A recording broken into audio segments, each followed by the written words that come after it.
یہی وہ بات ٹائٹینک کو سمجھنا ہے جس نے جہاز بنایا، کہنے لگا اس کو تو گاڈ بھی نہیں ڈبا سکتا۔ اللہ ذوالجلال والاکرام پھر اپنی قدرتوں کا مظاہرہ فرماتا ہے کہ میں موجود ہوں۔ جب اللہ ذوالجلال والاکرام کو چیلنج کیا جاتا ہے، پھر اللہ ذوالجلال والاکرام بھی اس کو جواب دیتے ہیں، اور انہوں نے بڑی پلاننگ کی اس جہاز کی تیاری میں، بڑی پلاننگ کی، مگر ایک پلاننگ نہ ہو سکی۔ وہ کون سی پلاننگ تھی؟ اعوذ باللہ من الشیطان الرجیم، بسم اللہ الرحمن الرحیم۔ وَسَخَّرَ لَكُمُ الْفُلْكَ لِتَجْرِيَ فِي الْبَحْرِ بِأَمْرِهِ۔ ہر قسم کی حمد و ثنا عظمتوں کی بریائی، اکائی یکتائی اللہ وحدہ لا شریک لہ کے لیے خاص ہے۔ انگنت لا تعداد لا محدود بے انتہا درود و سلام ہو سید الاولین والآخرین، امام کائنات، فخر موجودات، احمد مجتبی حضرت محمد مصطفیٰ صلی اللہ علیہ وسلم کی ذات گرامی پہ اللہ ذوالجلال والاکرام کی بے انتہا رحمت نازل ہو ان لوگوں پہ جنہوں نے اللہ کی معرفت حاصل کی، اللہ کی قدرتوں کی معرفت حاصل کی، جن میں سب سے پہلے حضرات صحابہ کرام ہیں، پھر تابعین اعظام ہیں، پھر تبع تابعین ہیں۔ اے اللہ ہمیں بھی ان لوگوں میں شامل فرما دے۔ آج میں آپ کے سامنے اللہ ذوالجلال والاکرام کی ایک بہت بڑی مخلوق جس کو سمندر کہا جاتا ہے اس کا ذکر کرنا چاہ رہا ہوں کہ یہ اللہ ذوالجلال والاکرام کی کتنی بڑی مخلوق ہے، اور قرآن میں احادیث وغیرہ میں اس بارے میں جو کچھ بیانات ہیں وہ آپ کے سامنے رکھنا چاہ رہا ہوں۔ پکھا بند کر دو۔ سمندر یہ اتنی بڑی مخلوق کہ اللہ ذوالجلال والاکرام نے اس کو بغیر کنارے کے قابو کیا ہوا ہے۔ ساحل کو آپ نے دیکھا ہوگا، یعنی کوئی کنارہ نہیں ہوتا، لیکن اللہ ذوالجلال والاکرام نے اس سمندر کو کہا ہے کہ تم نے یہیں تک رہنا ہے، اس سے آگے نہیں بڑھنا۔ یہ سمندر اللہ ذوالجلال والاکرام کی وہ مخلوق ہے جس کے اندر انسانوں کے لیے بہت سا غذائی سامان موجود ہے، جس کو ہم مچھلیاں یا اس قسم کی جو چیزیں ہیں، جھینگے ہیں یا اس طرح کی چیزیں، خاص کر ان لوگوں کے لیے جو ساحل سمندر پر رہائش پذیر ہیں، وہ ممالک، وہ جزیرے یا وہ خلیجیں جو ساحل سمندر پر ہیں یا سمندر کے اندر ہیں یا سمندر کا ان کو کنارہ لگتا ہے، اللہ ذوالجلال والاکرام نے ان کی روٹی کا بندوبست اسی سمندر کے اندر ہی کیا ہوا ہے۔ یہ اللہ کی اتنی بڑی مخلوق کہ اللہ ذوالجلال والاکرام نے اپنی تعریفات کے لیے جس چیز کا ذکر کیا وہ دو چیزیں ہیں۔ نمبر ایک، پوری دنیا میں جتنے بھی درخت ہیں ان درختوں کی کلمے بنا لی جائیں لکھنے کے لیے۔ کیا لکھنا ہے؟ اللہ ذوالجلال والاکرام کی تعریف لکھنی ہے، اس کی حمد لکھنی ہے، اس کی ثنا لکھنی ہے۔ اور پھر فرمایا کہ یہ جو سمندر ہے یہ پورا سمندر یہ سارے کا سارا سیاہی بن جائے، یہ سارا سمندر سیاہی بن جائے. قُلْ لَوْ كَانَ الْبَحْرُ مِدَادًا لِكَلِمَاتِ رَبِّي، اگر یہ سمندر میرے رب کے کلمات کی سیاہی بن جائے، لَنَفِدَ الْبَحْرُ قَبْلَ أَن تَنْفَدَ كَلِمَاتُ رَبِّي، فرمایا یہ سمندر، اس کا پانی ختم ہوتا جائے گا، جو سیاہی کی شکل ہے سیاہی ختم ہوتی جائے گی ہوتی جائے گی ہوتی جائے گی، حتیٰ کہ سمندر سارے کا سارا ختم ہو جائے گا. وَلَوْ جِئْنَا بِمِثْلِهِ مَدَدًا، اگر ہم چاہیں دوسرا اس جیسا سمندر پیدا کر دیں جو سارے کا سارا سیاہی کا ہو. پھر اللہ ذوالجلال والاکرام کے کلمات، تعریفات، اس کی حمد، اس کی ثنا، اس کی تکبیر، اس کی تقدیس، اس کی تعلیل، اس کی تمجید آپ لکھنا شروع کر دیں تو ارشاد فرمایا وَالْبَحْرُ يَمُدُّهُ مِن بَعْدِهِ سَبْعَةُ أَبْحُرٍ مَا نَفِدَتْ كَلِمَاتُ اللَّهِ.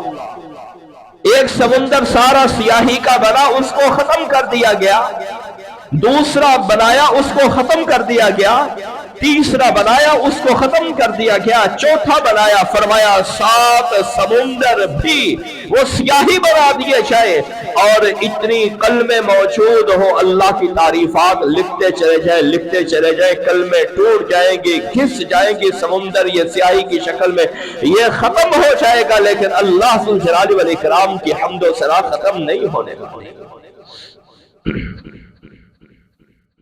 یہ سمندر اللہ ذوالجلال والاکرام کی اتنی بڑی مخلوق، عام طور پہ یہ کھارا ہوتا ہے. اور یہ کھارا کیوں ہوتا ہے؟ اللہ ذوالجلال والاکرام نے جس طرح کھارے سمندر بنائے ہیں اسی طرح میٹھے سمندر بھی بنائے ہیں. جدید زمانہ ہے، آپ گوگل کے اوپر سرچ کر کے دیکھ سکتے ہیں کہ 2 سمندر ہیں، ایک طرف کھارا ہے دوسری طرف میٹھا ہے، پانی ایک دوسرے سے نہیں مل رہے، حتیٰ کہ یہاں تک تحقیق ہوئی ہے کہ اگر نمکین پانی سمندر میٹھے پانی کے سمندر کے اوپر چڑھ جائے تو جب وہ اس سے اوپر سے نیچے اترتا ہے نمکین پھر علیحدہ ہو جاتا ہے، میٹھا پھر علیحدہ ہو جاتا ہے. وَمَا يَسْتَوِي الْبَحْرَانِ هَذَا عَذْبٌ فُرَاتٌ سَائِغٌ شَرَابُهُ. ایک سمندر کا پانی میٹھا ہے، اور میٹھا بھی کیسا ہے؟ فرات نہایت ہی عمدہ ہے، سائغ شرابہ، اگر کوئی آدمی پیے یہ ہمارے فلٹر کے پانی کیا ہے، اس سے کہیں جلدی وہ ہضم ہو جاتے ہیں. ہم نے تو یہی سمندر دیکھے ہیں جس کو ہم کڑوے سمندر یا کھارے سمندر بولتے ہیں. اور دوسرا سمندر وَهَذَا مِلْحٌ أُجَاجٌ، یہ سمندر ہے جو نمکین ہے اور کڑوا ہے. ملح، اللہ ذوالجلال والاکرام نے یہ لفظ کیوں استعمال کیا، مالح کا لفظ کیوں نہیں استعمال کیا؟ نکتے کی بات ہے، پلے باندھیے. ملح کہ یہ سمندر نمکین ہے، یہ کیوں استعمال کیا؟ ملح کا مطلب بھی نمکین ہوتا ہے، مالح کا مطلب بھی نمکین ہوتا ہے. اللہ نے ملح کا لفظ کیوں استعمال کیا؟ اس لیے استعمال کیا کہ ملح وہ پانی جو پیدائشی طور پر ہی نمکین ہو اس کو ملح کہا جاتا ہے، اور مالح اس پانی کو کہا جاتا ہے جس کے اندر آپ نمک ڈالتے ہیں یا کوئی نمکین چیز ڈال کر اس کو آپ نمکین بناتے ہیں، اس کو مالح کہا جاتا ہے. یہ میں اس لیے کہہ رہا ہوں، میں نے کسی کی تحقیق پڑھی ہے، انہوں نے لکھا ہے کہ سمندر کا پانی جب پتھروں سے ٹکراتا ہے، نمکین پتھروں سے ٹکرانے کے ساتھ اس کا پانی وہ نمکین اور کھارا ہو جاتا ہے. یہ بالکل غلط بات ہے، قرآن مجید کی اس حقیقت کے منافی بات ہے. یہ پیدائشی ہی کھارا پانی ہے، یہ پیدائشی ہی نمکین پانی ہے، اور یہ جو